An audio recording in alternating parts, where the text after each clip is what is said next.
Good evening. I'm Ava, ACA, and I will be one of your hosts tonight. And I'm Vernell. I'm an adult child of a dysfunctional family, a codependent, and I'll be your other host tonight. Emily is also our tech support, and Medeline, just in case. Thank you. Sounds good. Welcome to the Anatomy of the 12 Steps Study Group. The purpose of this group is to examine each of the 12 steps in a basic way. This Zoom meeting is not affiliated with, nor endorsed by, any specific 12-step program. This 12-step study group is not intended as a replacement for having a sponsor or for attending other meetings. We know that the 12-step programs may have a different focus as reflected in their version of the 12 steps. However, we believe that regardless of which addiction or problem brought you into the various rooms of recovery, the solution is the same, the 12 steps. We believe that these steps are the core of our program. We don't believe we are finished when we work through them once. We believe that they are a tool for everyday living. When we find ourselves disturbed, upset, or find some person or situation unacceptable to us, these steps are one of our first tools, and most often they are the solution to our pain. Before we get started, a few reminders. Any 12-step recovery material is accepted in this meeting. Even though non-12-step information may benefit you personally, we ask that you do not share it in this meeting. Please be respectful and mindful of the no crosstalk guidelines. Please keep your mic muted until you are ready to speak, and then unmute yourself when sharing. When you finish sharing, please return your mic to mute. Please keep your shares limited to a maximum of 3 to 4 minutes long. Some time will be given at the end for comments or questions. So, onward we go. Okay, thank you, Ava. Now we're going to start with Ava is going to share on her experience, and I won't speak for her. I'll just let Ava share. Thank you.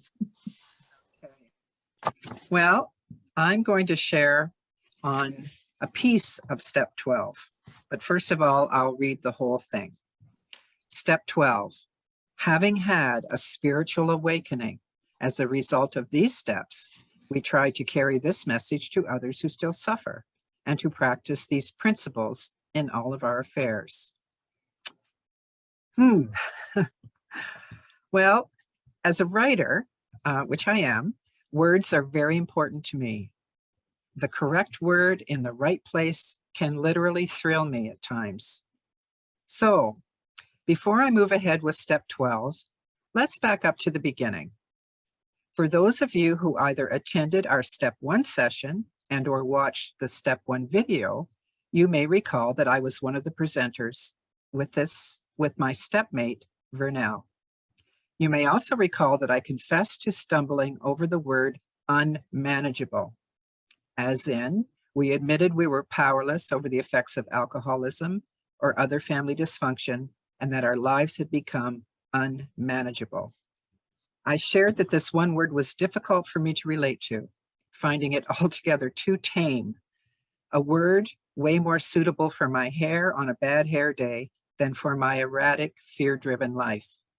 For me to really experience the impact of step 1, I needed to substitute the words shit show for the much milder word unmanageable. And please excuse my language, but that's what I needed to put in there. So now here I am again with my same partner, Vernell, at step 12, like bookends, step 1, step 12. And once again, I find myself stumbling. This time, the words which pull me up short are spiritual awakening. And even more than unmanageable did. Spiritual awakening just does not work for me, does not compute. And I will explain. So Okay, these are the words spiritual awakening, even though my readings in the Big Red Book and my research online provided me with various definitions that are much more low key and possibly achievable than the lofty and pretty much exclusive way that I had come to view the state of being. In other words, I have another idea of what spiritual awakening is. And when I did some research, I found that my idea is only one of many, but it has been my idea for a long time. So that's why I have a collision with those words. Anyway, I did look up a couple of examples to, to try to understand why this word was why these two words were being used in step 12. So here's an example. The Big Red Book on the bottom of page 347 answers the question, what is a spiritual awakening? This way.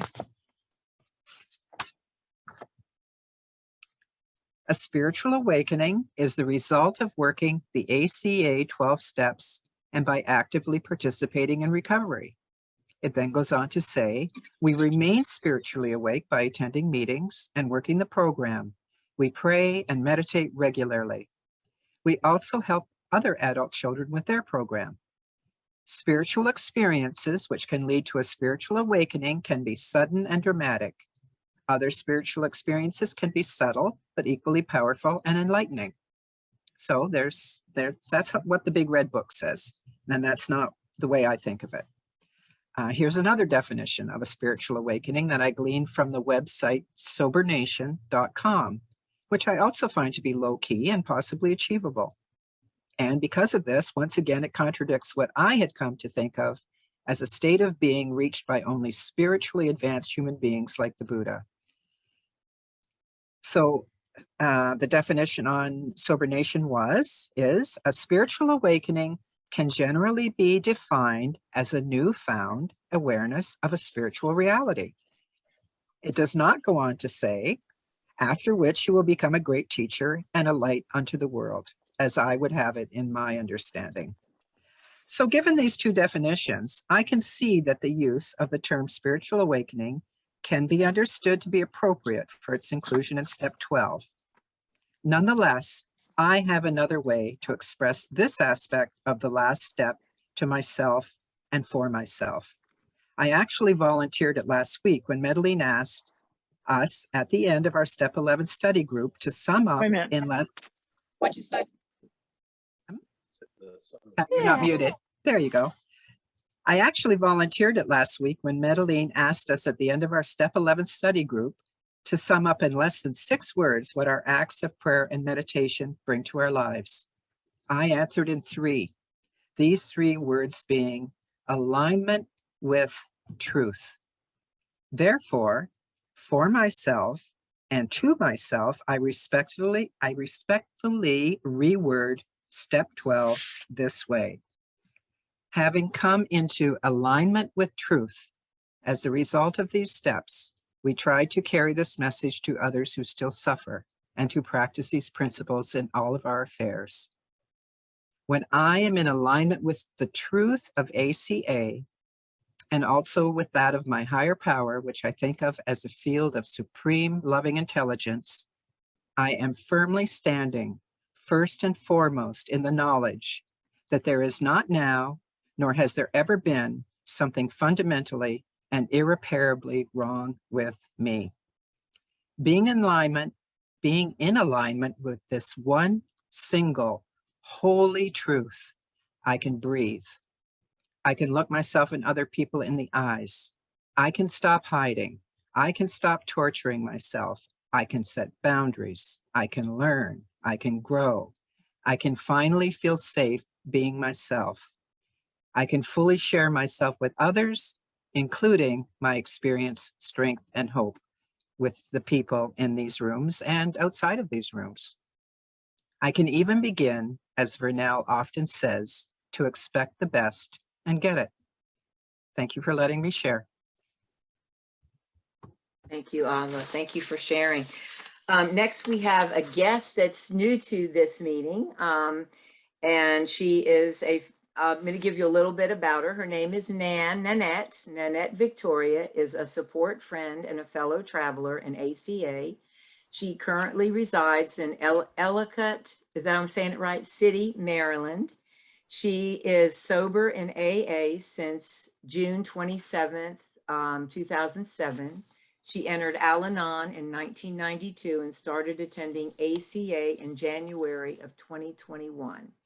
Her favorite personal quote, "Recovery is the greatest gift that keeps on giving, but the true gift is the giver of them all, God, higher power, the divine." Go ahead, Nan. I'm turning it over to you to share. Thank you.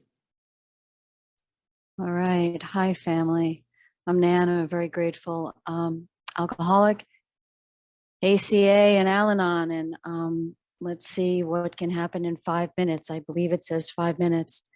So I was, this is just beautiful. I love the way this is all set up and the way, and I got these papers. I love the questions. And I was kind of spirit led to focus on spiritual awakening and also carrying the message. Before this step is step 11, which is this deep dive into prayer and meditation, and really just, I love alignment with truth. So many words. I love that. In my recovery, it just ever expands and keeps growing into more deeper emotional sobriety, and words have energy. But it's the energy that's actually behind the words themselves. I wanted to read something. I love this. It's on page, oh boy, these glasses, I think I have to amp up my glasses. I think it's 283. God exists. One of the results of a spiritual awakening involves the understanding that God is real, higher power, great reality, the divine.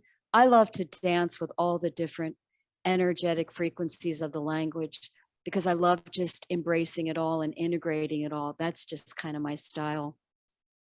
With the spiritual awakening, we move from theories about God to the belief that a higher power is accessible and hears our prayers. We know that a loving God or a spirit of the universe exists. We have come to believe that God, as we understand God, is the actual parent. And this is where, through my beautiful experience with ACA, which has just been so amazing, and I'm just about going through the yellow book, just about through with my sponsor on that in entering into step 12. I become reparented by something that is so much greater and really unspeakable, the ineffable. I really don't know that I can put it into words. Truly, I cannot. And in the spiritual awakening, there's a couple of words that came to me, and that was intuitively living, intuitively waking up, intuitively becoming aware of truth. And what is the truth?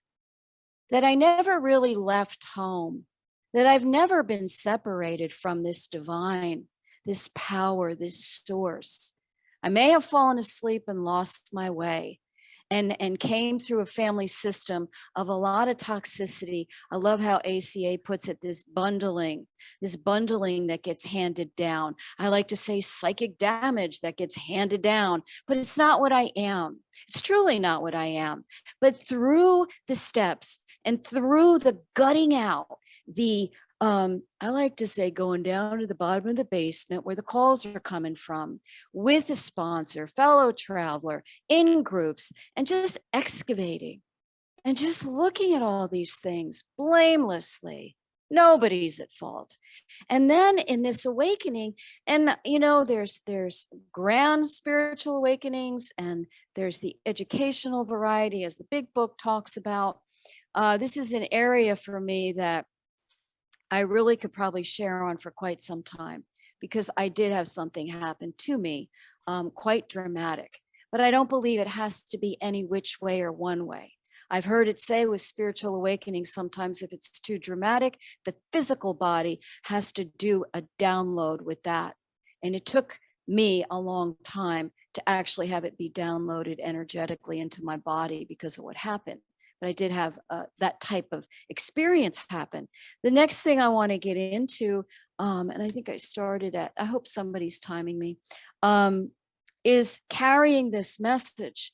you know, with this awareness of truth, or I like to say, coming home to love's presence, coming home to love's presence, something happens in this giving away what's freely been given me, that what's being given away is this love of truth to another person coming into the rooms that is suffering and that is struggling with family systems of origin and all that trauma stuff, all of those things. And, you know, today, one of the things I experience in this giving away, it's happening organically. It's happening, it's happening by spirit. It's not happening because in the olden days where there was a codependency and I needed to fix you. I needed to take care of you. I needed to tell you how to be okay. I needed to overfunction. That's one of my big things on my laundry list, overfunction. But through this process of recovery and this step one deal, which the power is in the powerlessness, that who's the doer of what's really happening? It's this, I like to say, holy breath of God, holy breath of the divine, breathing me and causing it to be paid forward. And I don't know how much more. Are you timing me for now? No. Okay. I think I started at 8:09, 10, 11, 12, 13, 14, 15. Okay. There was one thing I wanted to read. It said, in step 12, this is on page 282. In step 12, we claim our program of recovery for ourselves by putting into practice the spiritual principles we have used, by putting in and continue to use to reparent ourselves. And then further down, it says, there is possibly no greater act of reparenting ourselves than carrying the message of hope to another suffering adult child, yet to know a new way of life. Is that incredible? That is such an incredible promise. So in order for me to, you know, to give it, to keep it, I give it, but it's not happening because of this up here. It's not happening out of those old ideas of wanting to be okay with myself or to validate. It's happening, I want to say, because of this relationship, this conscious contact with the God of my understanding, with truth, with love, with the divine, with life itself, with the great reality. So that's enough out of me. And thank you for having me, Vernell. Blessings on everyone's head. Thank you for being here tonight. Thank you.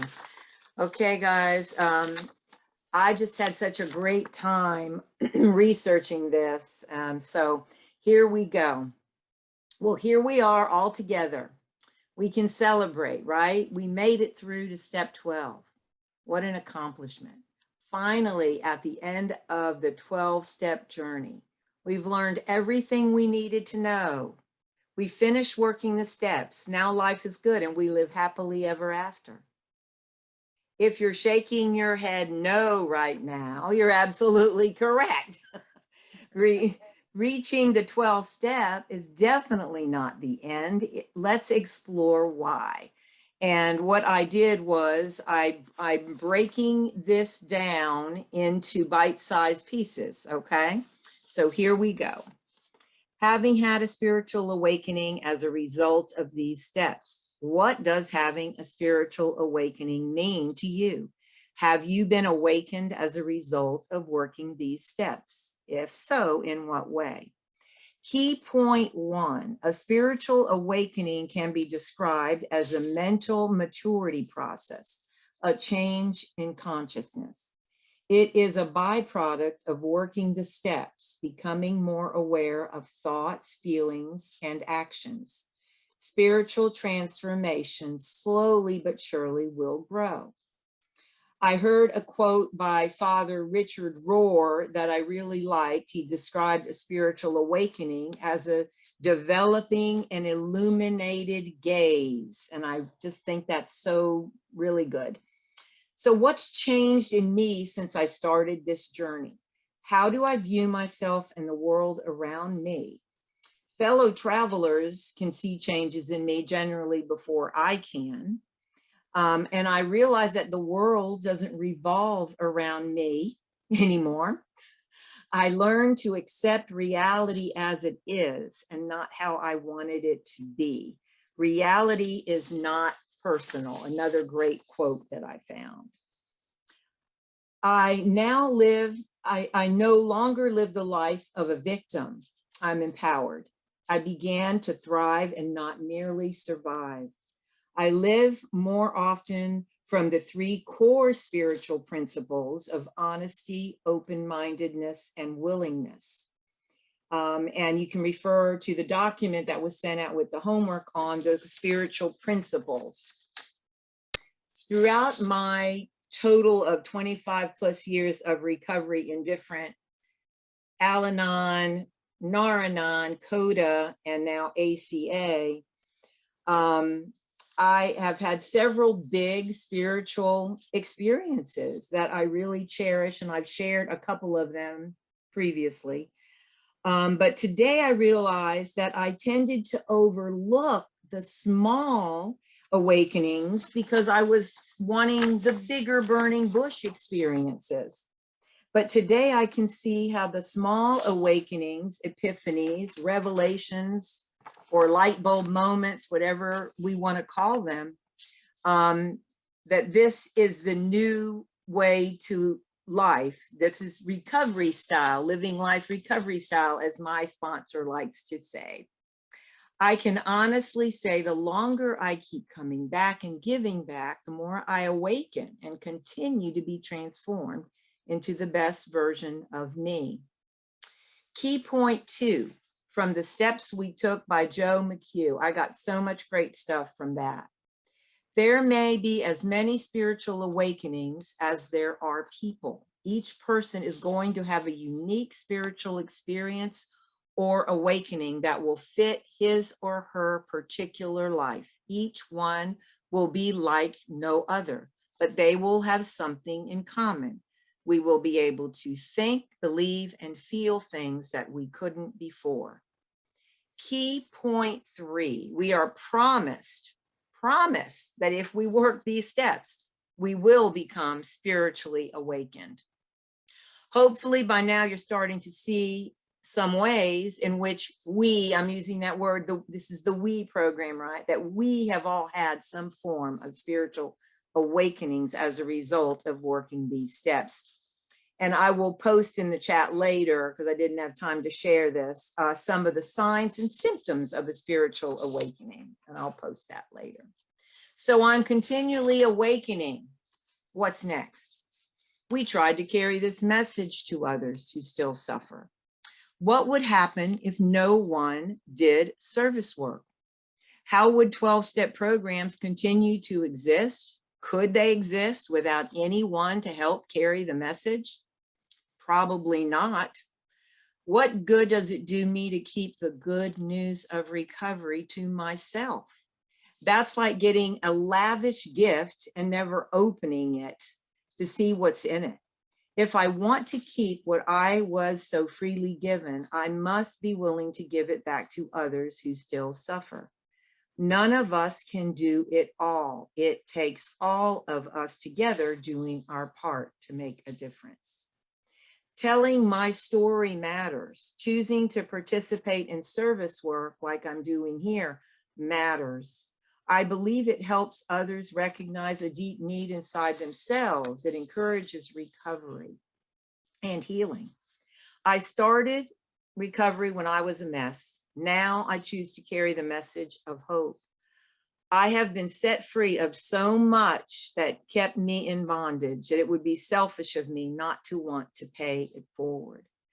As a recovering codependent, though, I need to pay attention to not overextend myself. I can say no thank you today. I can pray and meditate and ask for guidance from my higher power. I practice walking the 12-step walk, not just talking the talk. Key point 4 from the steps we took by Joe McHugh again. Our responsibility is to simply carry the message. What others do with it is not our responsibility. Joe says we can now sit down with another individual who has a problem similar to our own and convey an understanding that no one else can. We can say to him or her, I've been there.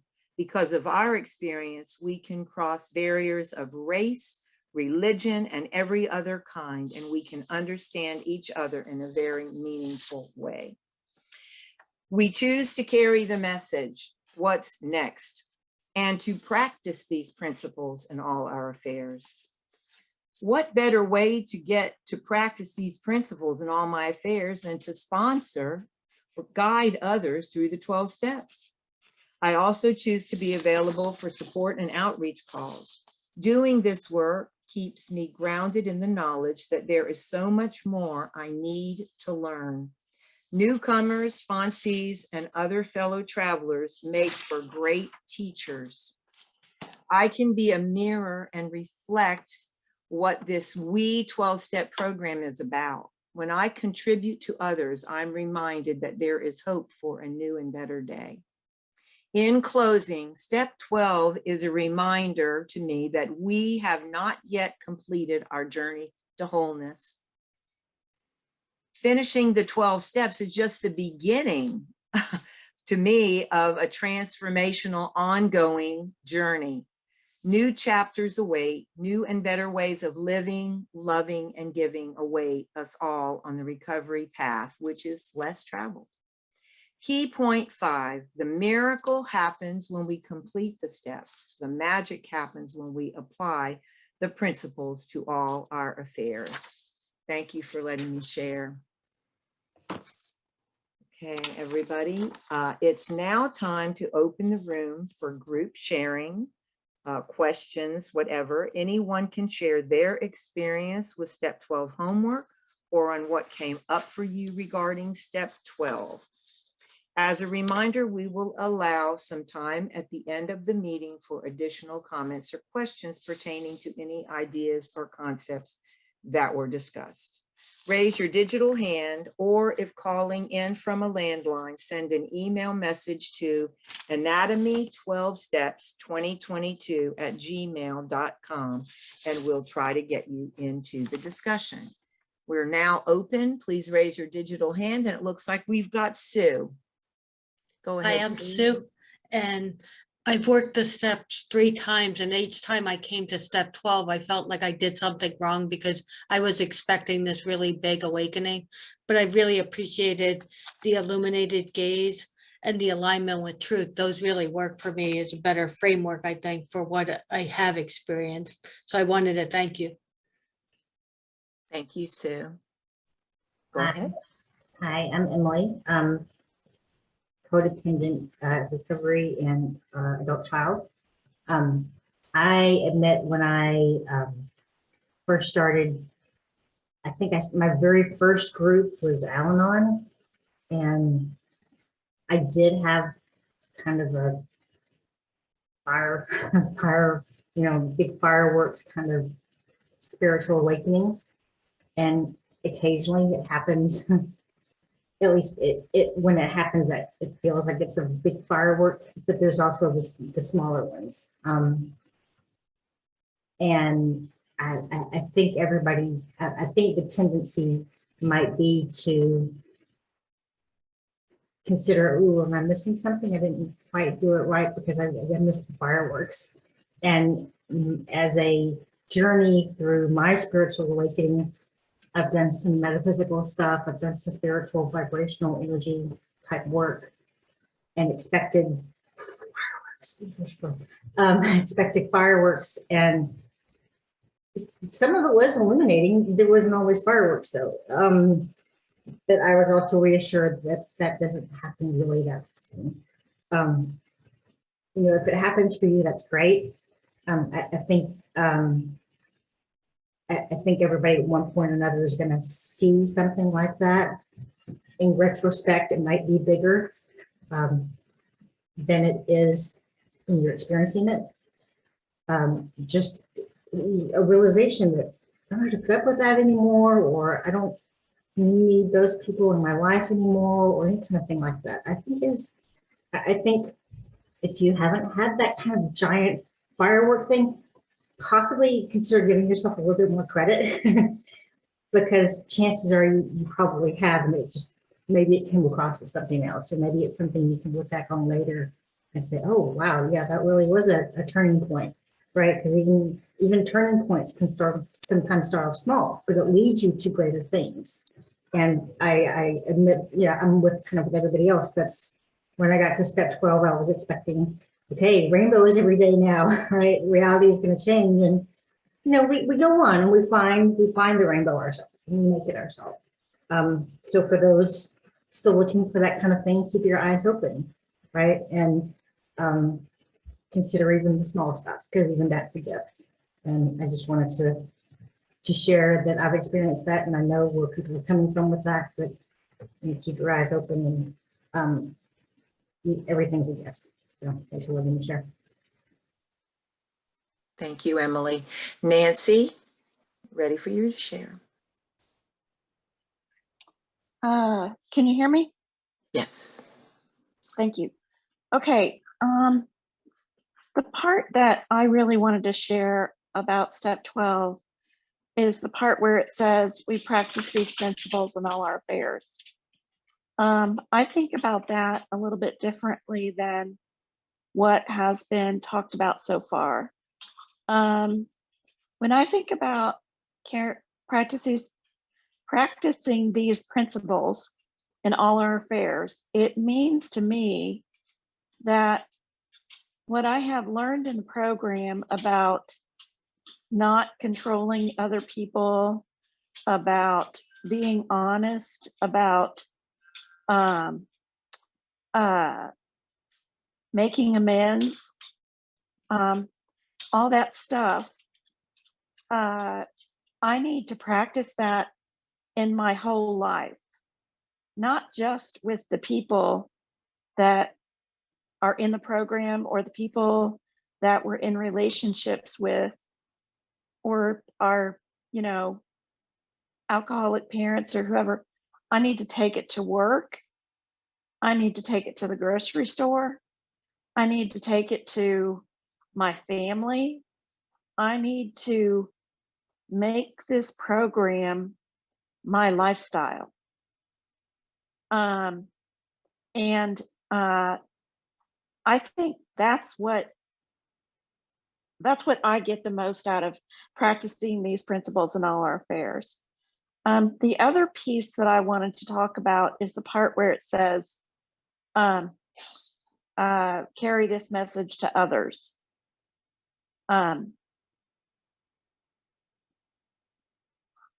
Yes, I believe that is sponsoring people.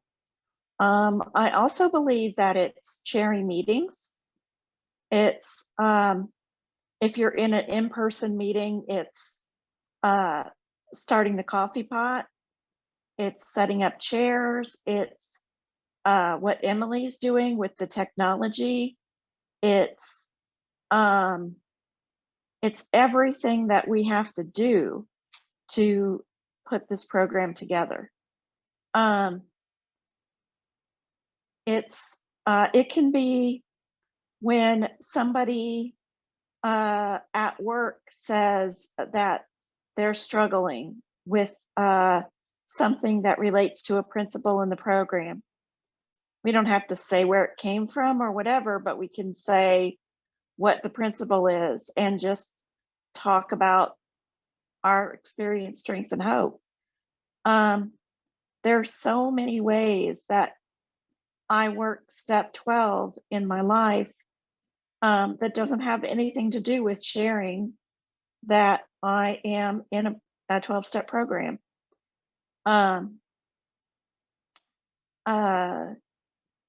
I think the other parts of step 12, I agree with what everybody has said tonight. the other parts of step 12, as far as the different types of spiritual awakenings and all of that. My spiritual awakening was one of those that came very gradually. It wasn't like a big spiritual moment, like this big aha moment. It came very gradually. It came one day when I felt a moment of serenity. And then I felt maybe 10 minutes of serenity. And then one time I felt an hour of serenity. And now I feel serene more times than I don't, you know? So for me, it was a gradual awakening. So that's all. I'm going to stop there. Thank you for your insight, Nancy. Amy, you're up. Not Madeline. She seems to be, I thought she was before me. Anyway, I just want to say thank you so much for this, for the homework, for making me look back over things, reread things, and realize that, you know, sometimes I need a refresher. And this is not my first time through the 12 steps, and it won't be my last time either. I think that we grow every time we start with step 1 and go through 12. And I think I have a spiritual awakening every time. And somebody also mentioned tonight that it made our mental sobriety so much better.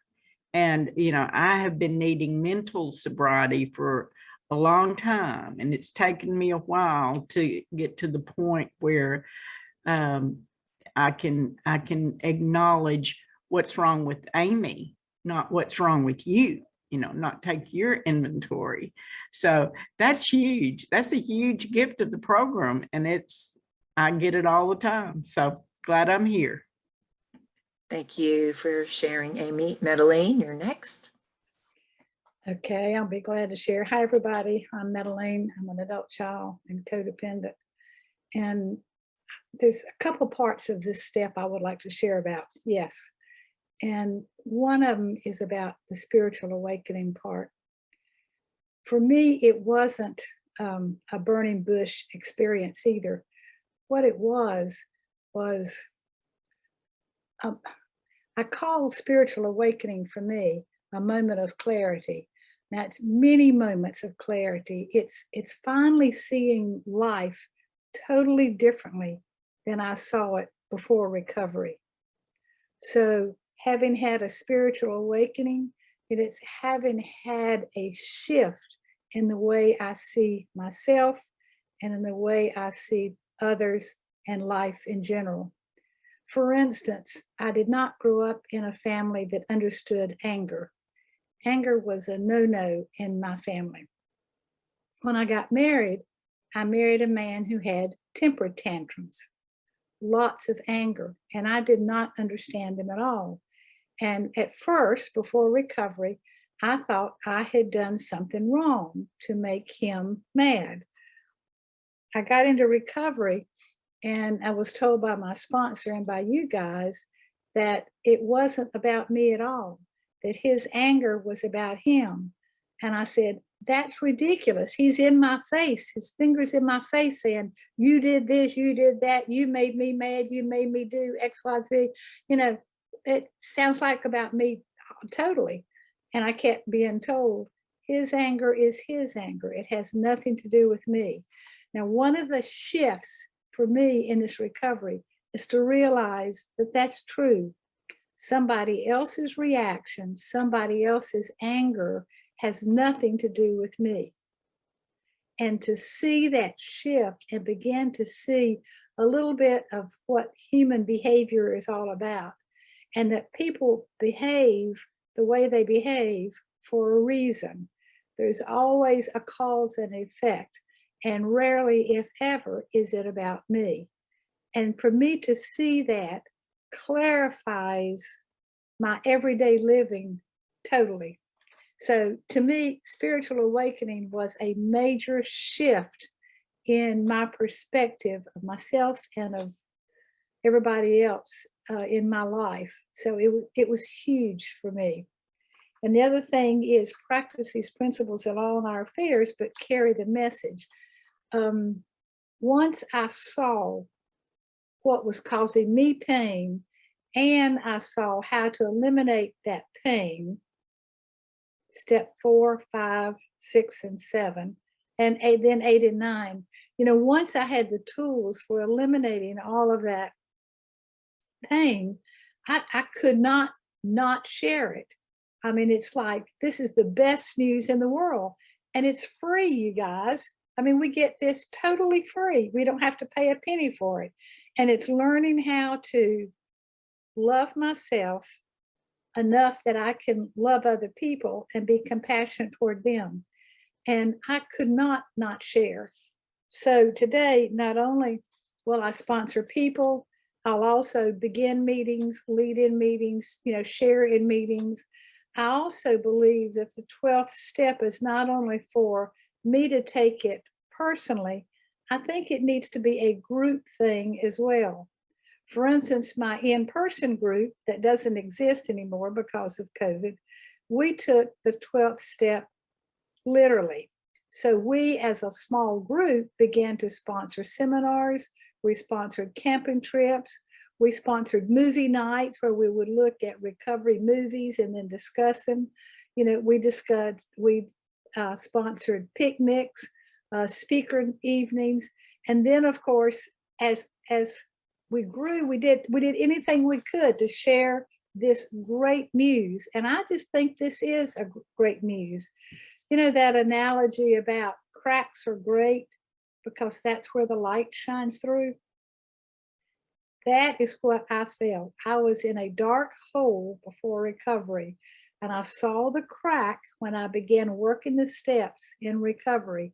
And then I broke through that crack into the light. And I love this program. I love what you guys have taught me. And I'll continue to do 12th step as long as I live, because I need to do that. You know, that idea, if you want to keep something, you have to give it away. Or if you want to learn something, you have to teach it. Well, that's what I do in recovery as well, because I want to keep this philosophy of life, because it's the best thing I have ever seen, known, read about, experienced, or been taught myself. Thanks for letting me share. Thank you for your thoughts, Madeline. Kaya, we have you next. I actually have a question. As someone who is like a baby in the group 10 months in, you know, it's wonderful to hear from people that have been in recovery for 20 or 30 years and a large roster of sponsees and groups you lead. But if you can kind of take me back to maybe your year one, how did you move from there down the progression of where you are now? Because that first step seems intimidating or even a little overwhelming for somebody really new in the process. And it's wonderful to hear 30 years later where you are now, but that early phase, take me through a little bit of, you know, maybe some of your initial steps, how you sort of got into carrying that message to others or sponsoring people. That would be wonderful. Great question, Kaya. Okay, we'll let Hortensia and Pat share, and then we'll see if anybody can have an answer there. Hortensia, you're next. I'm not gonna answer Kaya's question, but I'll let maybe Pat answer that one because she has that experience. I'm just gonna share what I had prepared when I was thinking. Okay, I'm Hortensia, adult child. Thank you everybody for putting up this amazing workshop. Your work has been a life changer for me. Thank you. Your work has made a difference in my life. I was struggling with real difficulties, and going through the steps this time, going through my life challenges together with working the steps with you guys have really, really helped me. And this last week with really being consistent with step 11 and meditating, I feel like I was doing guided meditations, and it seemed like my higher power just was putting the right ones that I needed to hear, because I just got the right messages that I needed that were like, wow, it just opened the clarity that I needed. What was keeping me stuck? What is the message that I really needed to hear? And it's just, it feels like a spiritual awakening to me. And I do know that my next challenge is sponsoring. So I'm open to sponsoring anybody who would like to. I want to take one person only. And giving service also in a group. So I'm just like, I can't wait to start practicing my 12-step and just making this part of my daily life. So thank you everybody for your service. It's been amazing for me. Thank you. Thank you, Hortensia. Okay, Pat, go ahead. All right. Hello, everybody. I am Pat. I'm an adult child of an alcoholic. And I go to CA meetings and adult child and CODA meetings. I started in Al-Anon and I live in a small town in Southside, Virginia. I want to try to answer her question, Kaya's question, if I got her name right. The thing that helped me the most was getting a good sponsor and working through these steps. That makes a huge difference. I liken it to when my husband and I went to, what was it, San Francisco and Chinatown, and we walked around the town and we thought, oh, this was really interesting. We had booked a tour. And my thought was, that's so silly. I don't need to go through this tour and we've already paid for it and blah, blah, blah, blah. Anyway, then I got a guide and that guide took us through the same street that we had been on before, but I got so much more out of it. I got an in-depth understanding. Being born and raised as in a bumpy family, there was a hole in here. And so what did I do? I wanted to get away from the house. I wanted to get away from that pain. And for me, the only way to do that I saw at the time was to go to college. So I did. So what did I do in college? Well, what am I going to major in? Oh, let's major in psychology. Maybe I can fill this hole that's in here. Well, 4 years later, you get a psychology degree, you can't get a job. It's like an introductory degree. So what am I going to do now? The hole's still not full. So then I go get my master's degree in counseling. I'm going to fill this hole, by golly. Well, 2 years after that, I still didn't have that hole. I started working and I finally got in enough pain and started going to Al-Anon meetings because that was all we had in our little town. And I heard get a sponsor. So I did, the sponsor and I would chit chat on the phone and we would talk about maybe some of the slogans. We never talked about the steps. And this is 2 years, I think, in the program before somebody finally said, Pat, are you ever going to get a sponsor? It's going to help you get through these steps and understand these steps and work them. So I changed sponsors. The organizing committee for this event has asked me to share with you guys a talk that I did at a regional CODA meeting on sponsorship and how it changed my life. In that talk, I explained what I thought recovery was going to look like for me. I explained my terrifying fears of asking someone to sponsor me. I talk about what that was like to go through the steps with a sponsor. I can't do all that here in 5 minutes, obviously. And then when my sponsor finally said to me, you're now at your 12th step, you're well enough that you can start sponsoring people. Scared me to death. Oh my gosh, I can't do it as good as my sponsor. Anyway, in that talk, I'll explain that too. But Kaya asked the question, what's the path that you used to get to that place?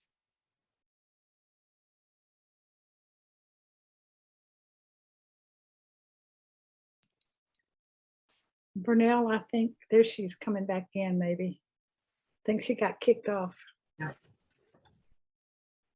Yeah, I think we lost her for a minute. Mhm. Okay, well, maybe let's go ahead, Barbara, and then we'll let her finish up when she comes back. Thanks. I'm back on. Is Oh, everybody okay, there she is. there? Okay, Barbara, do you mind waiting? Okay. Okay. I'm going to leave myself not the video on, so maybe I won't get kicked off this time. Oh my gosh, where was I?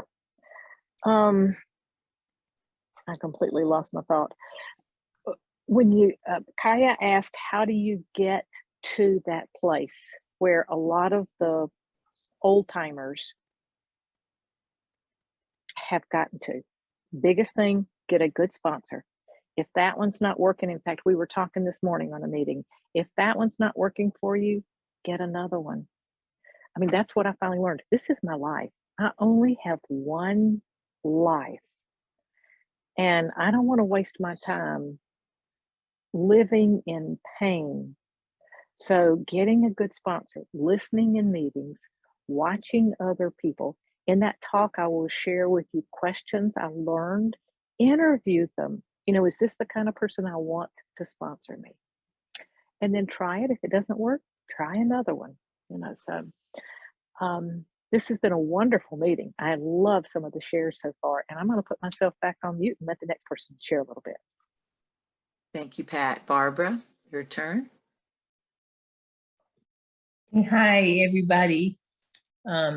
So happy to be here and just want to say thank you for everyone in your service work. This has been really enlightening and just great for me. And I don't know if I'll answer Kaya's question at all, but for me, when I first I'm going to back up to say I am an adult child. And I started out in Al-Anon, and I also do attend CODA meetings. But one of the biggest things for me coming into the rooms of the 12-step program was that I knew that I had to have an open mind, because this was all so new for me after having come from where I came from, the culture, the home, the environment, my upbringing. Both my parents were alcoholics, and both of them died of the disease. And it was I came into this, into the 12-step program full of fear, full of anxiety, full of anger, full of, just feelings of not being good enough, just so many different feelings. And I tried to listen. I heard someone say, listen for the similarities and try not to listen, to the differences. And that's what I attempted to do. The similarities in the experiences that others had that were similar to mine, because for a long time I thought I was the only one that was in a home where parents were alcoholics and parents were fighting each other. And I was a child who was, just so afraid that my parents were going to kill each other and not knowing what to do. But then I came into the rooms and I found that that was not the case, that there were hundreds of people, thousands of people, some like me, some whose skin color is brown like that, and some whose skin color is white, but had some of the same kinds of things going on in their homes. I had never heard about it before. And I started to feel a connection with the people in the meetings that I was attending.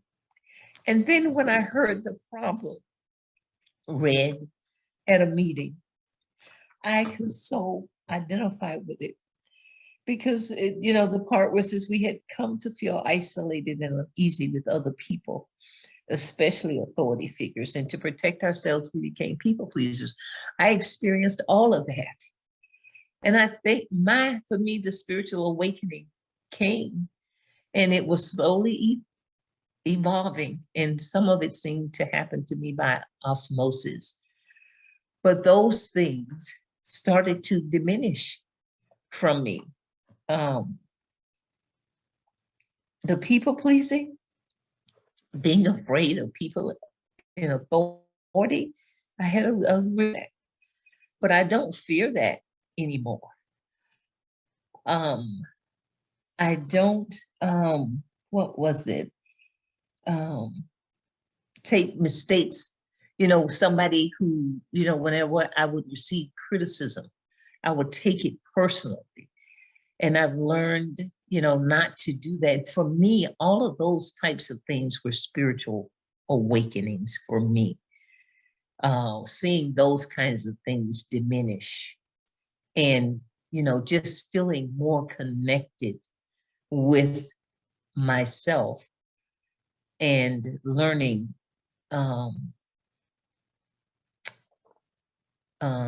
I think, and a big one for me was just awareness of who I am. And I've learned, and I'm, like I said, I'm still, my spiritual awakening, I think, is still evolving, and it will continue to evolve as I continue to work the steps of this program. And I do have a sponsor that I call in this program, and it helps me so much to get things out of my head and to hear, a different perspective on things. And that's, to me, a whole nother level of spiritual awareness for me, just hearing other people's perspective on things, because there's so many. And I really appreciate, all the different perspectives that people share in these rooms. I learned so much. And there's so many different ways of looking at things. And I'll just be forever grateful that that I was introduced to this program. And I'm just so grateful for each of you. And thank you so much for giving me the opportunity to share. Thank you, Barbara, for your insights. Jan, you're up next. Hello, I'm Jan, ACA and codependent from Boston. And we are on the subject of spiritual awakening. And I just want to share to the group that I am a visual learner. And I will just share 3 points that came to me while we were speaking. And one, I love that saying about the truth. One of the things that I have been taught regarding the spiritual or a link with God is that we will not truly believe or put our confidence in God until we believe that He is love. So one of the ways that it's helped me from the group is the reflection of others' spiritual awakening, how they reflected to me the love of God. So I was able to assimilate that or visually see others' spiritual awakening. And to me, that was proof of God's love. And as I believed in His love, I was more willing and open to a spiritual link.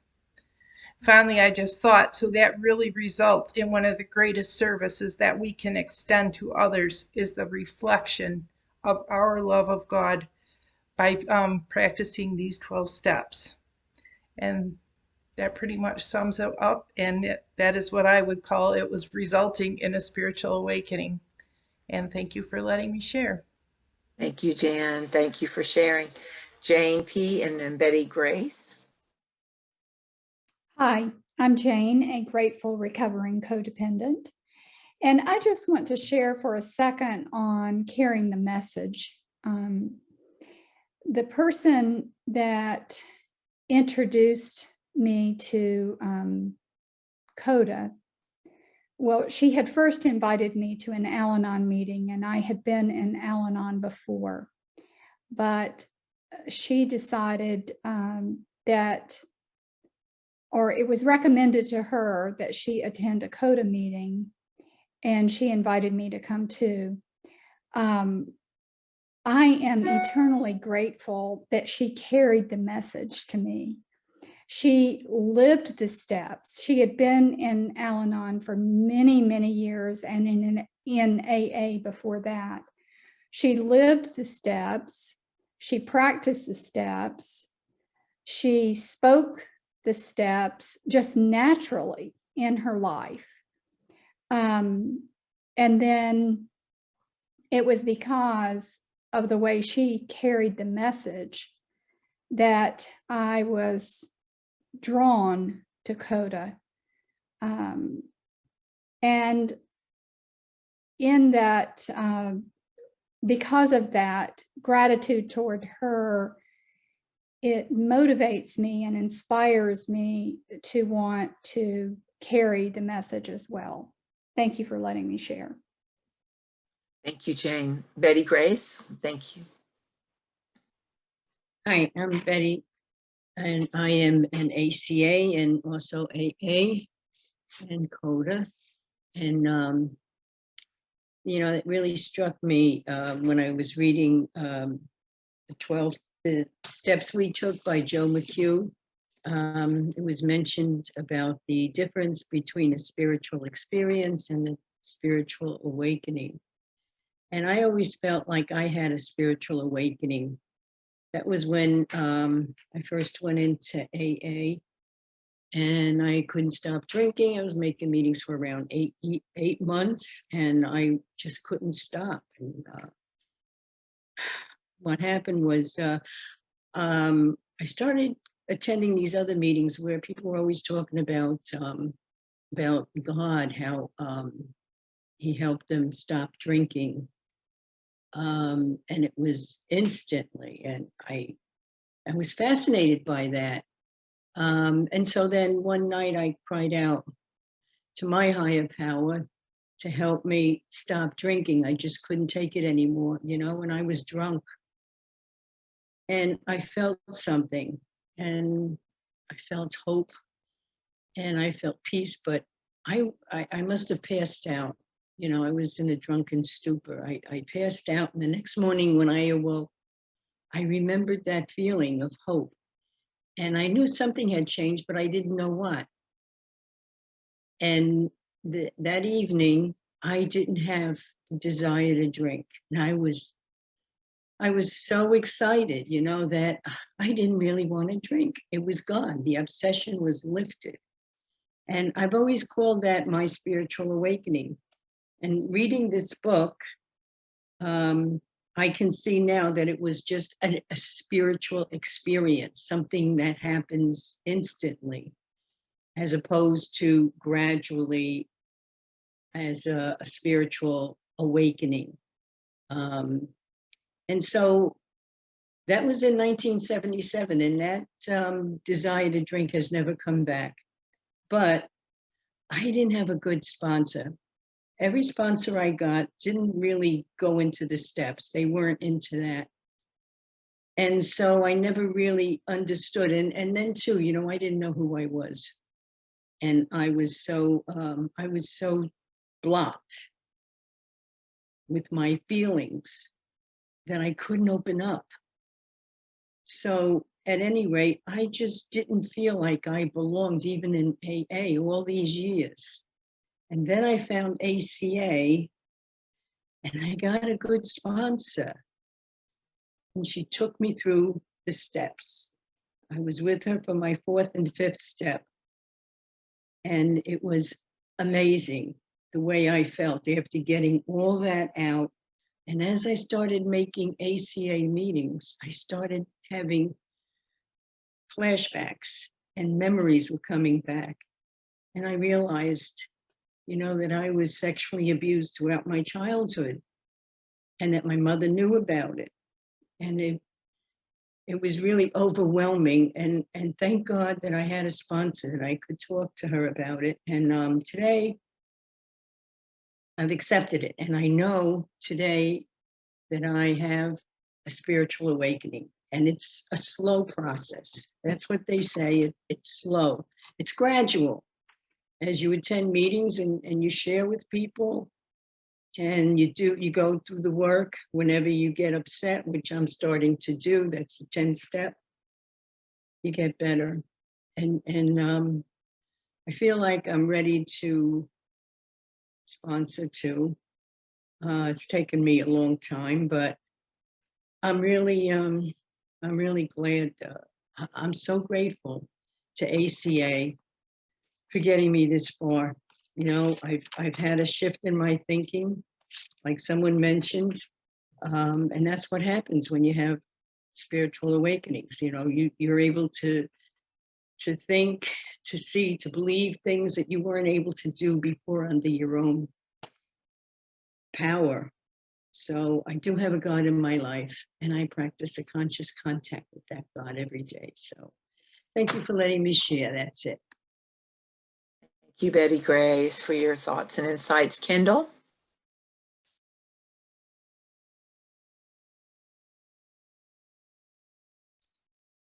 Where'd Hey she go? everybody, and here I am. Hi everybody, thank you everyone for your service. This is a great meeting. Appreciate the shares and all the work that's gone into this Anatomy of the 12 Steps. It's been very healing, very soothing, and very interesting and very educational. I didn't like the educational part, but definitely very educational. Always want to resist learning instead of embracing it, but then I'm reap the benefits of it. But for me, with the 12 step, this is the first year I'm sponsoring, so it's and I was of course very scared to do that.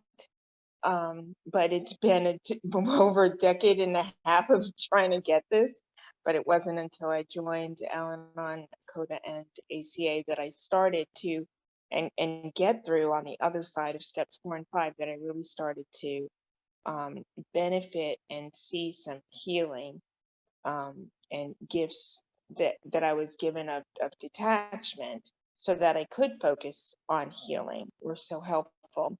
But in terms of step 12, there's two ways I look at it. You know, the gifts that I got from my sponsor and others in that are other people in recovery who have more recovery than I do, are those gifts of healing, of patience, of tolerance, of acceptance that have been loved, that's been hope that have been bestowed on me. And then that now I get to embody that with in helping someone else with patience, tolerance, acceptance, hopefulness, and love. And it's a different side of the coin, and it's a good feeling. I can't go to family members and, you know, former coworkers and people in the street and say, hey, come to this meeting, because this is an attraction of a program of attraction, not promotion. But I am glad that I'm in this fellowship. So very glad. I was told over and over and over again, don't quit 5 minutes before the miracle happens. Since working the 12 steps the first time, I do drive differently. I do respond differently. I react differently. Sometimes I can be silly.